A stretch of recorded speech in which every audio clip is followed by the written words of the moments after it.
I'm Madelyn Blair, and this is Unlocked. On today's show, we'll be talking with Mary Alice Arthur, a most extraordinary person dedicated to building thriving individuals and groups so that when they work together, they also thrive. She'll be introducing the 5 powers for the first time in this medium, so stay tuned.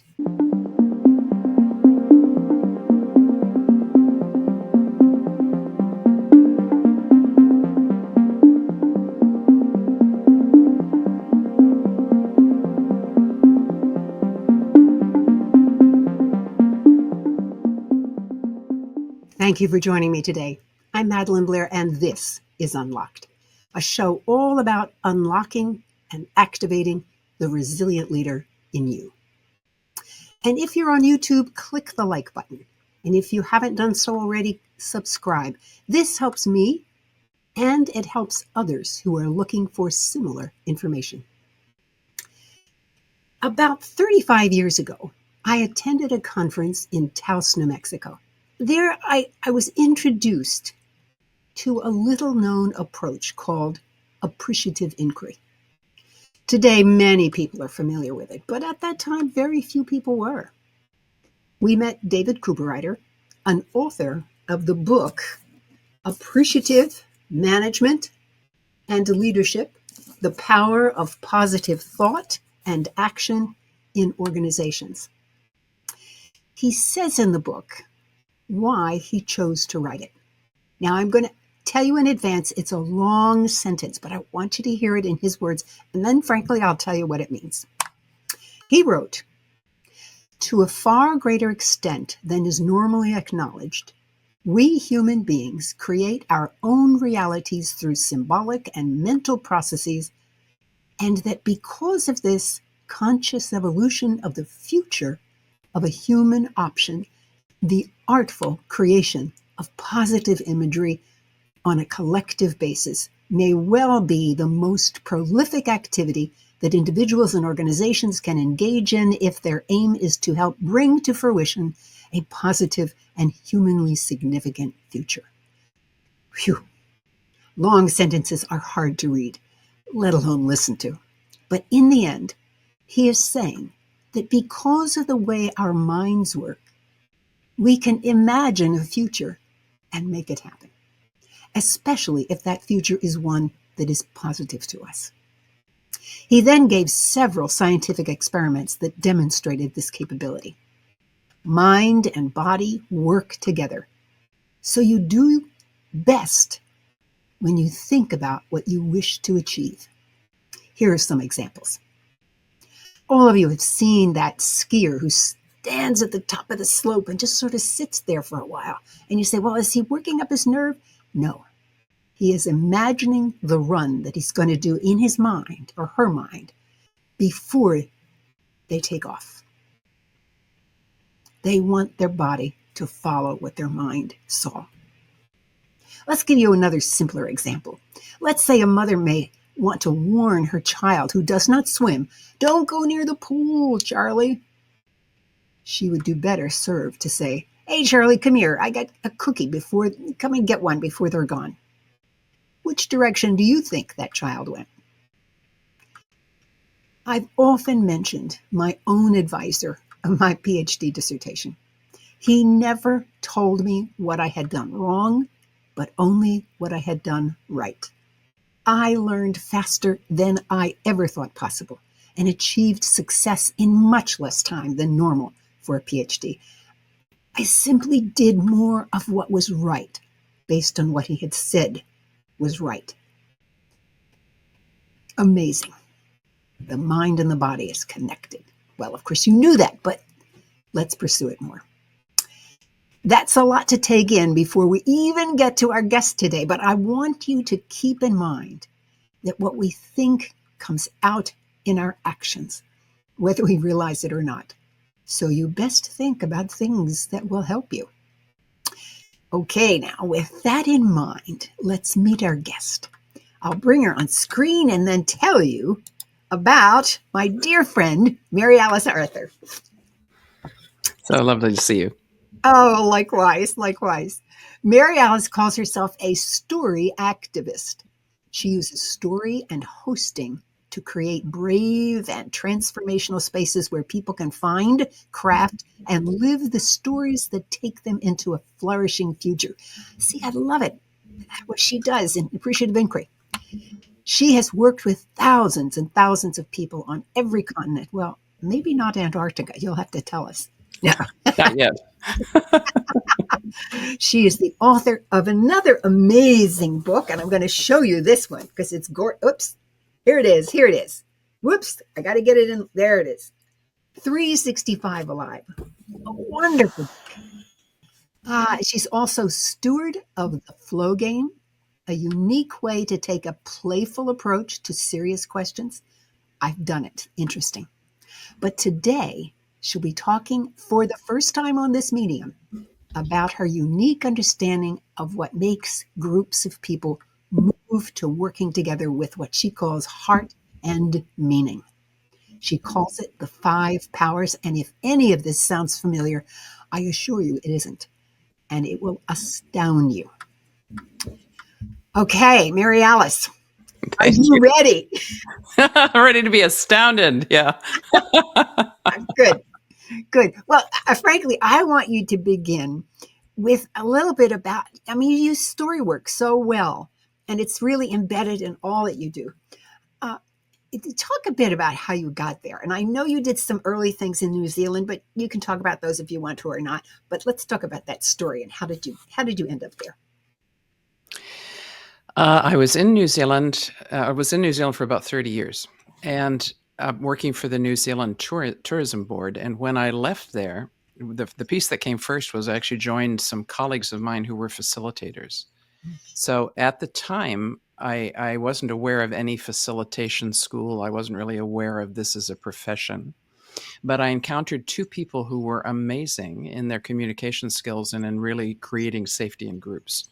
So you could say I kind of you could say I learned under fire, but I think I really apprenticed to two masterful people, actually. So that was 1995. In 1996, I went to the Glistening Waters International Storytelling Festival, where I actually saw the power of story for the first time. Mm. So I'm always envious of people who say they grew up with a lot of story in their family. My grandmother was a great storyteller.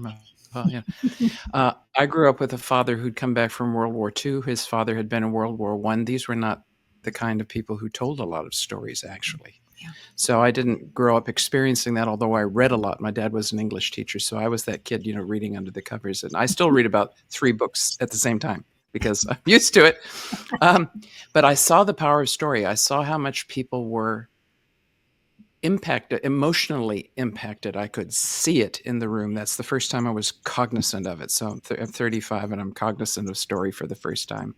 And then I just went after it. And we met in 2003 when I came to Washington, D.C. for the Golden Fleece conference. And that was really the first time people had gotten together to talk about storytelling and organizations. People Right. thought we were very strange at the time.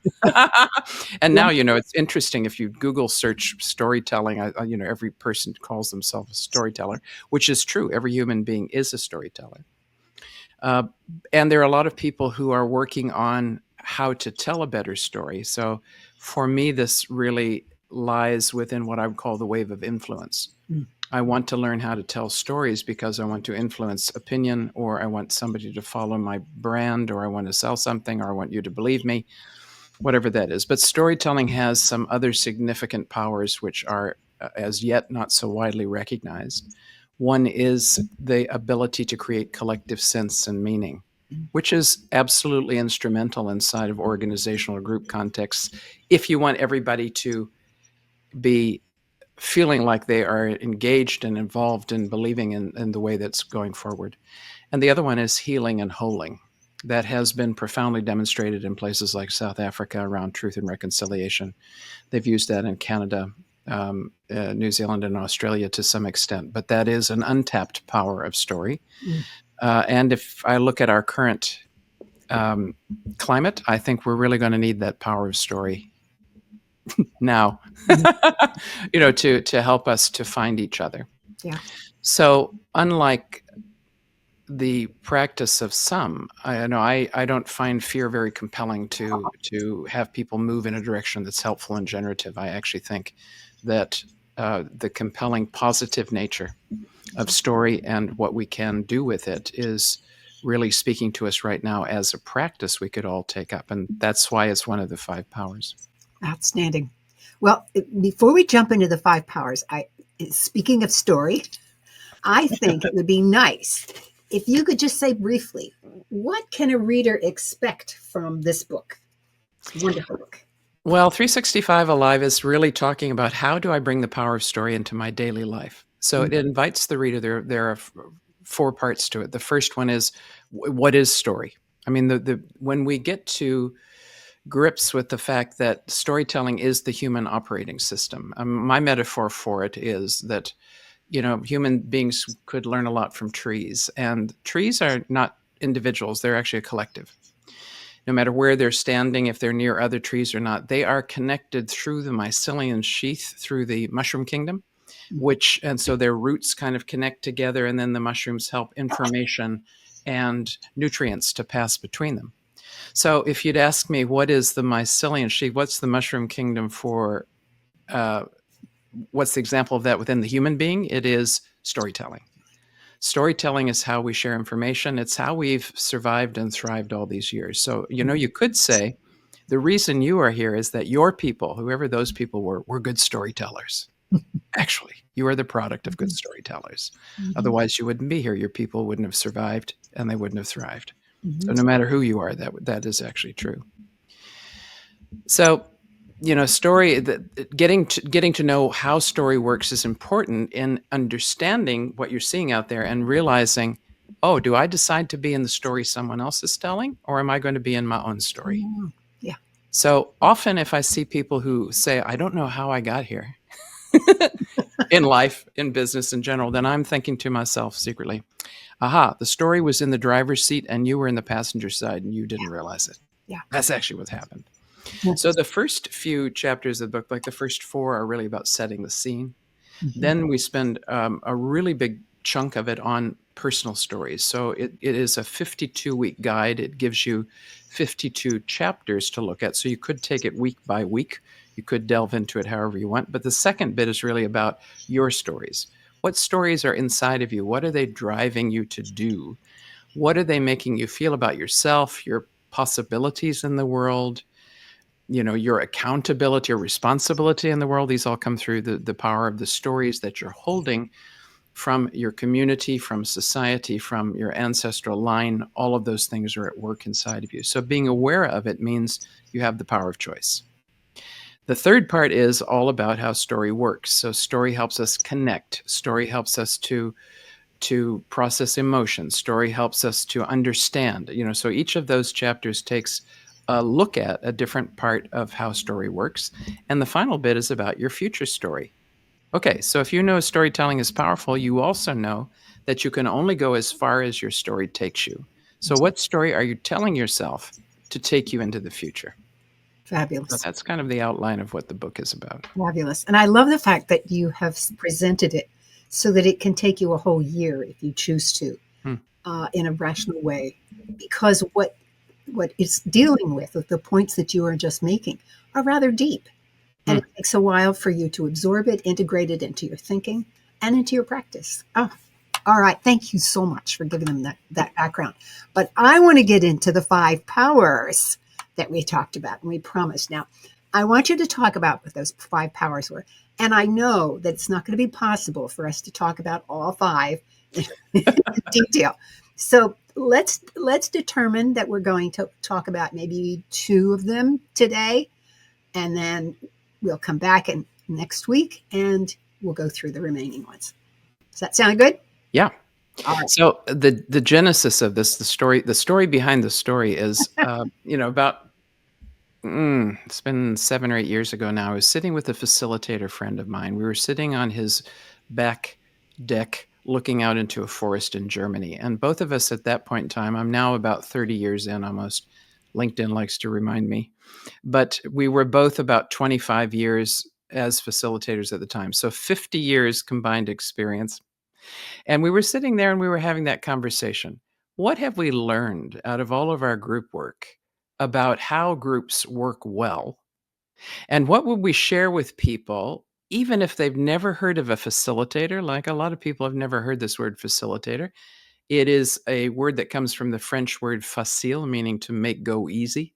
So a facilitator's job is to help a group get to its end goals easily or as easy as possible and stay together while doing it.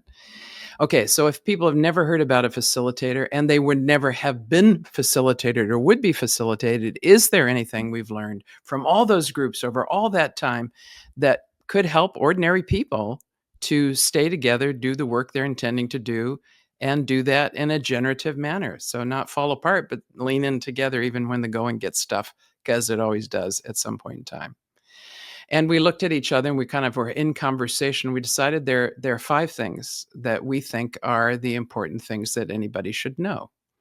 And so we named those, and the reason I'm holding up my hand like this is because it was an ancient druidic practice to know or learn a body of knowledge by using the hand to help you.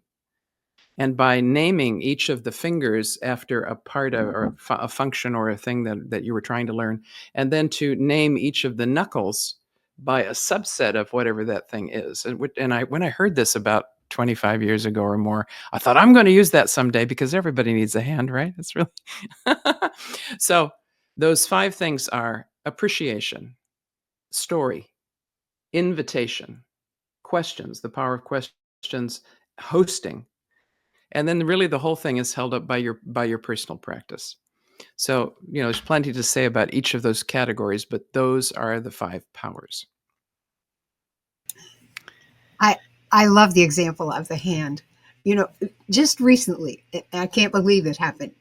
I learned that the knuckles were used to remember the months. I didn't know that because there are 12 knuckles on the four fingers. I don't know what they did with the thumb in those days. Anyway, well, I'm also motivated by, I met a Somali guy once on a bus in Wellington, and he said to me that there is a proverb that the 5 fingers can do something together, because they can hold something. yeah, And so I've never forgotten that either. So these 2 things are kind of operating in my mind of this is an easy way to remember. yeah, And we need easy ways to remember because we're flooded with information. I mean, it's overwhelming, right? So right. I don't know about you, but I've heard a number of people complaining to me, oh, I forgot about that, or I can't seem to remember details.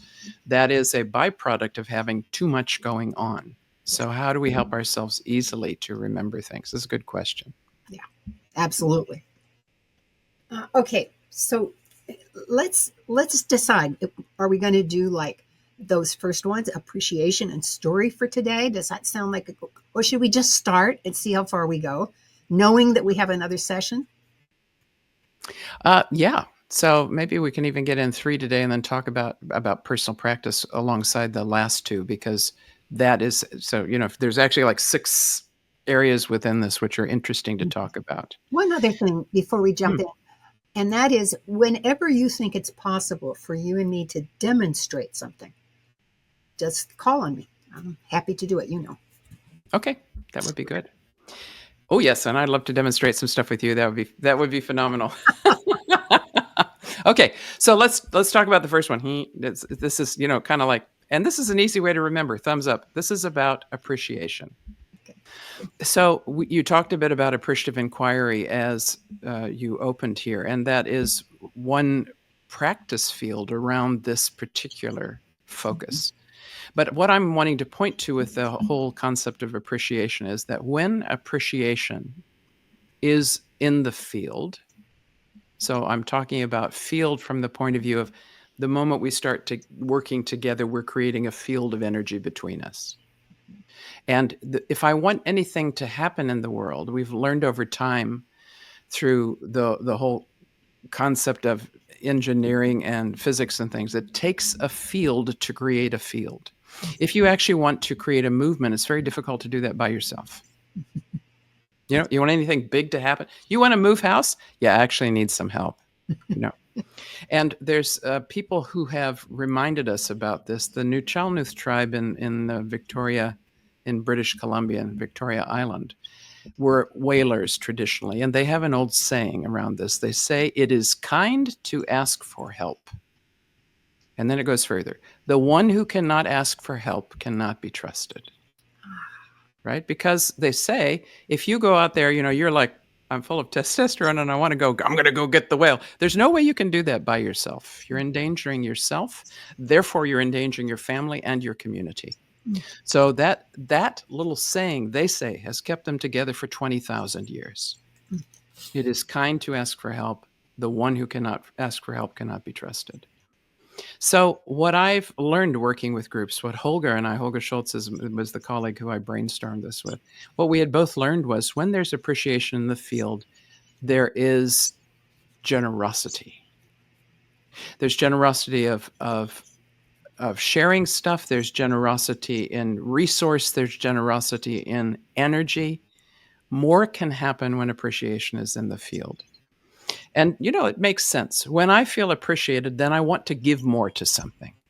This is, from an HR perspective, line of sight. When I can see how my contribution is actually in line with the bigger goal, I feel more motivated to keep going, to give my all. So, and I think what people are longing for in this day and age, and why people are shouting louder, is they don't feel like they're being listened to. They're not appreciated. They can't see that they have any value. When we drop out of the net, then terrible things can happen. So, appreciation might be as small as, wow, thanks so much for coming. I really appreciate that you're here. But more, it might sound like this. So let me give you a piece of appreciation. Madelyn, I am so appreciative of the energy you keep on giving in your life and the power of your focused thought to consider things that will help other people and to see opportunities to bring people together and to move into ways that can actually really support people to be the best of themselves. This is actually a sincere bit of appreciation. Thank you. Mary Alice, you've just blown me away. Thank you. You're welcome. This is not only a good practice, it's a good practice ground to actually learn how to be present enough that you can see when people are doing the good stuff and comment on the good stuff. You can appreciate somebody into a higher level of being. It's all possible. And when you do that, then other people want to do that. So that energetic comes into the field. And when generosity is there, I do a lot of work. I'm part of the art of hosting field too. Art of hosting is all about how do we host and harvest conversations that matter. And I notice when we're generous with each other, then there's more resource available. And often that leads into more economy because we've created a field that is magnetic for people to join us. So when people say, can I bring somebody? Yes. Can I help? Yes. It's always a yes. so that they can also be generous. And that creates a learning field that wouldn't be there without it. Mary Alice, I want to just interject one thing, because it occurred to me as you were talking about how you appreciate. I had Michelle Borba over on a few weeks ago. And one of the things that we talked about, this was all about building resilience within children. And we talked about the fact that you give praise to the child, but it's better to actually give affirmation with specifics so that you don't just say you've done a good job. You say you did a good job because when you said hello, you shook their hand, you smiled, you get real into specifics so that the child can relate to it. And literally, as you were giving your appreciation of me, I was thinking, oh my goodness, oh my goodness, oh my goodness. It was the specificity. So I just wanted to bring that out. And that's really true in feedback. Most of us really, when somebody says, I'd like to give you some feedback, we are all like, no, because usually it's been not offered, it's been ladled on in the form of critique. Yeah. You could have done this better. And, this has been a journey for me. I am by nature a mismatcher, I think. You give me something and I'll proofread it. I can find the error. You do. I will see what's missing. I'm really good at that. Really good. So I've had to over time mediate my tendency to notice what's wrong first. Can I actually notice what's right first? Mm-hmm. Because then if there's something to amend, it's really, really helpful. The other person can hear it in that way because they know I'm able to see what they've done right. But otherwise, my first response, my natural response, and I think that's because, yeah, I can think of a time in my childhood where my father said, "You know what you did wrong. What do you think your punishment should be?" Oh my, wow! And I got very good at you can do that yourself to yourself, but this is not helpful. Those kind of voices in the head, and society as a whole is very critical at the moment. Mm-hmm. I mean, it's not a joy to think I'm going to put something out and be flambéed in social media. Yeah. It's easy to pick on people, and I think what's underneath that is my own sense of unworthiness or my own discomfort. I'm so keen to get rid of the pain that I want to give it to somebody else. And it's easy to do that when you can do it anonymously. Mm-hmm. The interesting thing about giving positive, specific feedback is you can't give it anonymously. If I'm giving it to I noticed. So I have one of my trainings in being a facilitator in almost 30 years is the noticing. Mm-hmm. I have the ability to notice what's going on. I can notice where every glass is on the floor because it's going to be a hazard. And I do something about it Yeah. because my noticing is very high in that circumstance. Yeah. And so what you then need to finely tune is not only my noticing and ability to do a technique, but can I hone and refine who I'm being in this moment Yeah. to encourage generosity in this circle? Because when you do that, also there's more trust and Yeah. people are more revealing than they would be. Yes. So I've often had people say, "Wow, I can't believe in our check-in round that people have been that self-revealing." Why? Because they felt the trust in the room already. They felt the appreciation and the generosity. Great. It has a big impact. Okay, now, as I recall, the second power is story. You've already talked a lot about story, but is there something you want to add at this point? The reason story is part of this is because it's like the chemical reaction in the background. It's always going on, like the test tube in the beaker, like in the back. Wow. So the more I know about story is the more I know how it works, then I can decide whether I want to be part of this story or not. Currently, we're operating very much in the soundbite world. You only get a little tiny bit of something, and then people begin reacting immediately. And in fact, this kind of world has developed to keep you in the spin. Instead of going, "Oh, I wonder what is the truth, what is the multiplicity of story that's underneath the surface?" Because there's always more than one story going on. So the more aware we can become, the more we can step into the place of wanting to understand and connect rather than divide ourselves. So when I know how story works, I know it, it's head, heart, hands. It's actually a story is, I like to say there's no such thing as an innocent story. Every story wants something from you. And it might be laugh with me. Like a lot of people tell fun stories to get people to laugh. It might be cry with me. It might be help me understand why this happened to me. Get mad with me. I mean, every story wants something. So there's no innocent story. There are innocent storytellers. But every story is asking for something. And when I know that, then I can decide instead of being taken away. Entrainment is the word when stories are really compelling, and I begin to entrain with you in your story. It's like jumping on the train. I'm on the train with you, and therefore my whole nervous system is aligned to yours. They've done tests when people are listening to stories that their brains light up in the same way as the storytelling. It's easy to get persuaded, especially when somebody's very emotive about something. So if I want to make a choice instead of having a reaction, then I need to understand how story works. The second thing I need to know is that the power of place, the story of place, is always in operation. So when you're inside of an institution, the institutional story is at work, and it's bigger than any individual person in the room. But whatever that is, it's actually kind of like the low-level resonance that's going on.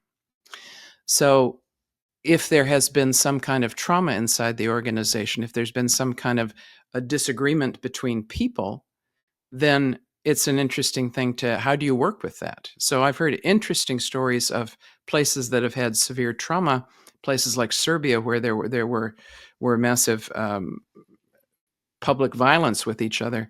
And then those people going in afterwards, the people who are still left after that, everyone knows what everyone did. So how do we make the story such that we can stand on a new level and move forward together? It's interesting to really realize that power of story. So the more clever we get about how story works, the more foundation we have to decide what kind of story we want to be in together, especially if we're doing something together that really matters to us.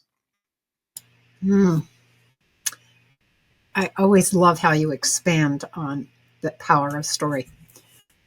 You obviously have done this many times and thought about it I've thought about it a lot. a lot, a lot. Yeah, I thought about it a lot because I don't consider myself that much of a place-based person, and I know a lot of people are. So I'm kind of I consider myself on one level the world wanderer, kind of I'm an intentional nomad. I move between people and place in order to do the work I'm called to do, and also to witness people and place, and to take stories from one place to another. I think the world has given me this assignment because I can, but also because it's a love. So when I think of the world, I actually think my way around the world in story form and the people I know in different places around the planet. So there's, for me, a oneness that doesn't go away through country borders. There's unique differences and wonderful things to learn in different places.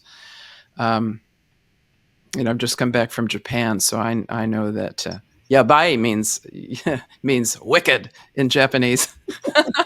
But the interesting difference of what does a bow mean? And we had one Chinese person in the group I was working with. She said, "I'm really noticing the body language here. Nobody in China does this much bowing." So each country grouping, each societal and cultural grouping has its own way of working with things, and they're unique and beautiful in their own way. So it's an interesting thing to say, can our world story move from divided, like I'm afraid of those people over there, to united? If we saw ourselves as a species, what would happen? And so at the moment, I feel like we're in a crisis of story. We've been telling ourselves a horror story for a long time. What if we decided to tell ourselves a love story instead? That's up to me what story I decide to be in. And so the more I can help people know they have a choice around that feels compelling to me. Yeah. And I need to explain to the audience that when you say that you go place to place, that this is not like a normal consultant. I mean, I've worked all around the world, but everybody knew how to get in touch with me. Well, with Mary Alice, we always say, "So when are you going to be back home? Where are you going this time?" Yeah, and I tend to be on the road for a month, 2 months. So when people say your suitcase is heavy, I kind of look at them with a dude. You just have to understand. Yeah. Okay, well, I think we have time for a third one, as you suggested that we might, on your powers. And the third one is invitation. So it's interesting to take on the thought that everything you do is an invitation. And I've often said leaders make an invitation all the time. There are some leaders who are an invitation to shut up, and some leaders who are an invitation to speak up, and many who are not aware of the invitation they're issuing. But everything in you, the way you are, your languaging, your body language, the way you treat people, is an invitation to something. So can you get clear about it? Because when people work in groups, the way they get invited is the way that they show up. I show up in the way I get invited. So can I help somebody to be clear? Here's what we're meeting about. Here's how you can prepare yourself. Here's a bit about how it's going to go, rather than just the meeting's next week, see you there. I mean, I've been to meetings where somebody went, "Hello, everyone, good to see you. We all know why we're here. Let's get on with it." I'm like, what? I don't even know who's in the room. And so therefore, there's not a measure of psychological safety enough for me to be fully present in what we're trying to do if you don't invite me in such a way that helps me know what you think my contribution is going to be and how I might best bring it. So I've worked on conferences for years and years, and so I think people don't really, they focus all on the event. If I make this symbol of a diamond is standing for the event. They forget that there's a whole bunch of stuff coming into the event and going on past it. So all of the time before you get together is the time of invitation. It's where you make your invitation, how you reinforce how people can be ready for it, and you help them step in a way that helps them to be really working from a generative mindset. And then you have a whole bunch after the meeting of how you actually share your harvest and what you learn together and what difference it's going to make. So, most people put all their resources into the meeting time itself, forgetting that helping people get into the meeting is the most important thing. So I think there's an art and a power to invitation that is totally untapped and needs some good look in, the art of invitation. This is fascinating. The fact that what you're saying is everything before the meeting is invitation. And it may not have anything to do with the meeting. It may just be a statement. Anything is an invitation. I think that's just fascinating. And it makes me rethink a lot of the ways in which I engage with people. Practice out of the art of hosting community that's a valuable thing to think about is when we are wanting to put on an event, we're wanting to put on a training. We don't create a theme for the training, we create a calling question, because there's something very compelling about questions, which is why they're also one of the 5 powers. And I also find, calling questions can be more powerful than vision statements because there's an aliveness in a question that isn't in a statement anymore. And you and I know how you can reinvigorate a statement. It's by telling stories around it. So, the story in a word, you've worked on that for a long time, and I think that's a very powerful methodology. So a story in a word is an invitation back into the heart of what somebody meant by writing a vision statement that's maybe become calcified or even died because it's in an elevator and the doors are opening and closing, but nobody's paying any attention to it. It's going up and down and up and down. It's not alive anymore. What's alive is something else. So invitation is the way we keep the spirit of what we're trying to do alive, vibrant, and really inclusive and compelling to the people we'd love to work with. So the difference between just looking at a poster, hey, come to this, and having a personal invitation to come to it. Oh, yeah. Big difference. Big difference. So we know that around our art of hosting trainings too. We put out to all and sundry and anybody who will listen, hey, this is happening. And then we also go, hey, you told me you wanted to be in learning with me. You want to come? I'd really love to have you there. That's a big difference. That is so true, Mary Alice. So true. There are so many events that I have chosen not to participate in simply because I did not feel they had invited me, even though I received an email or a publication or something. And the Zoom link? You got the Zoom link, but what? It doesn't mean anything to me because I haven't figured out why you chose me. Very good.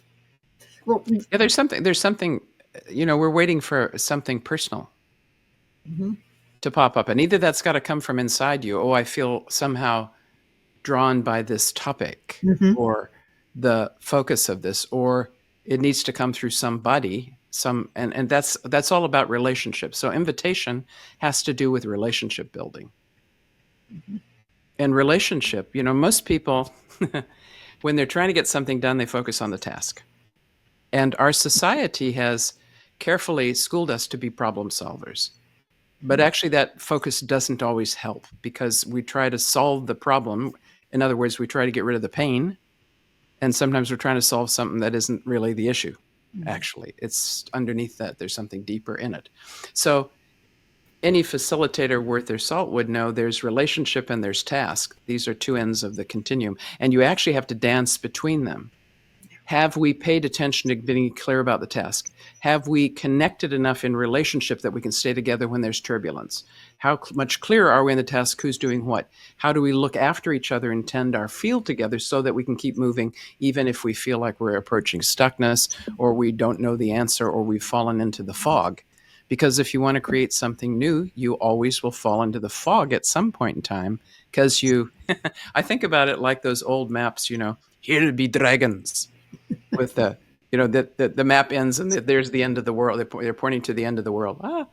And we have that feeling when we're trying to work on something innovative. It's like we go beyond the edge of the known universe and we've fallen off the map of the world. Mm. So how do we stay together for long enough to find ourselves in the fog and find something new? I heard a wonderful story the other day. I know it's true because I know the source, although I won't give any specific details. But there was a person in the government who was a civil servant who performed the task of many things. But one of the things he chose to do was create a report for management every week or month, whatever it was. I don't remember what the periodicity was. Well, he retired. And the management looked around and said, "Where's the report?" And it turned out that he produced it because he knew people in different parts of the federal government, and they knew him. They knew how he was going to use it. They trusted him to use it well. And so they would regularly send him the information he needed, which provided a wonderful, dashboard to his management. And nobody could produce it after he left because the relationships were gone. Yeah, I have this. I carry a similar story out of a producer from television New Zealand told me that back in the old days, there used to be the tea lady. She was the one person who would go through all the layers of management, reach everybody, and wasn't afraid to talk to anybody. So she was the person who would say to the senior manager, "Do you realize so-and-so's partner has died?" Or it would be, "Here's where there's a bit of challenge. It would be good if you had a look there," whatever.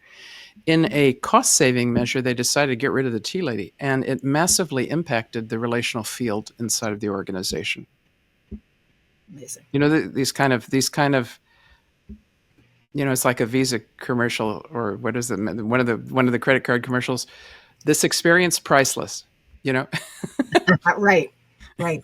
The item was $3, but the experience was Priceless. Yeah. So you can't evaluate everything using an economic yardstick because that doesn't actually work, and that is the art and power of invitation. Well, speaking of inviting, I'm now going to invite you, Mary Alice, to. I know you can't. It's hard to wrap this up because we still have two powers we haven't talked about. But what are some words for our listeners about how they can even apply the three that you've talked about for themselves tomorrow? And one or two things they can do different. I think the first thing for any human being at this moment is, can you train yourself to be more present in the present moment? Mm-hmm. It is very tempting to be distracted, dissuaded, pulled by many strings. I've been listening to stories of people who've had, they're the sandwich generation. Their parents are having a hard time, and their kids are having a hard time, and that means there are many strings pulling them in different directions. So, what can I do to actually be present enough that my noticing can be high? Because that goes over all three of these powers. If I want to appreciate somebody, then I better need to notice what they're doing so I can catch them doing something right. I need to put my focus there. And of course, attention is a demonstration of my love of somebody or my appreciation of them. I'm giving you my attention. Priceless. That's right. If I want to know what story is happening, what story have I actually walked into? What story am I living in? Then I need to be more present to go, what's really going on here underneath the iceberg? Let me just tune my eyes in here a moment and really look at, what are people saying? What are the kind of questions they're asking? How are they engaging with each other? That's actually telling me more than what people say is going on. Yeah. And then for the third one too, where can I use the power of invitation to include those who are not here, who need to be here, and to help them step in a way that will really be helpful? So that's the number one thing I would say that people learn how to be present. Learn how to be present. Great. And the other things will follow. All right. I know they're all going to come back to hear the last two, but you should let people know how they can get in touch with you. The easiest way to find out what's going on with me is to go to my website, which is getsoaring.com. And on there, you'll see I offer regular online flow games. So if you've got a question that really matters to you that you go, I feel stuck, I don't know who I am now, or I really want to have some good listening and wisdom counsel on this issue that I've got. That's a place to find me. And it's also a place to find out my latest work and what's going on in the field. Great. Getsoaring. Getsoaring.com. Yeah. Mary Alice, I have so appreciated you today, and the clarity in which you present ideas is just so refreshing. Thank you very much. Thank you for your time. Every now and then, there is something that changes how I think about the world. Grounds for Thought is a place where I talk about these moments so that you can explore the meaning for yourself. Much of what Mary Alice was talking about today is familiar to me. I've worked with and written about both appreciation and about storytelling.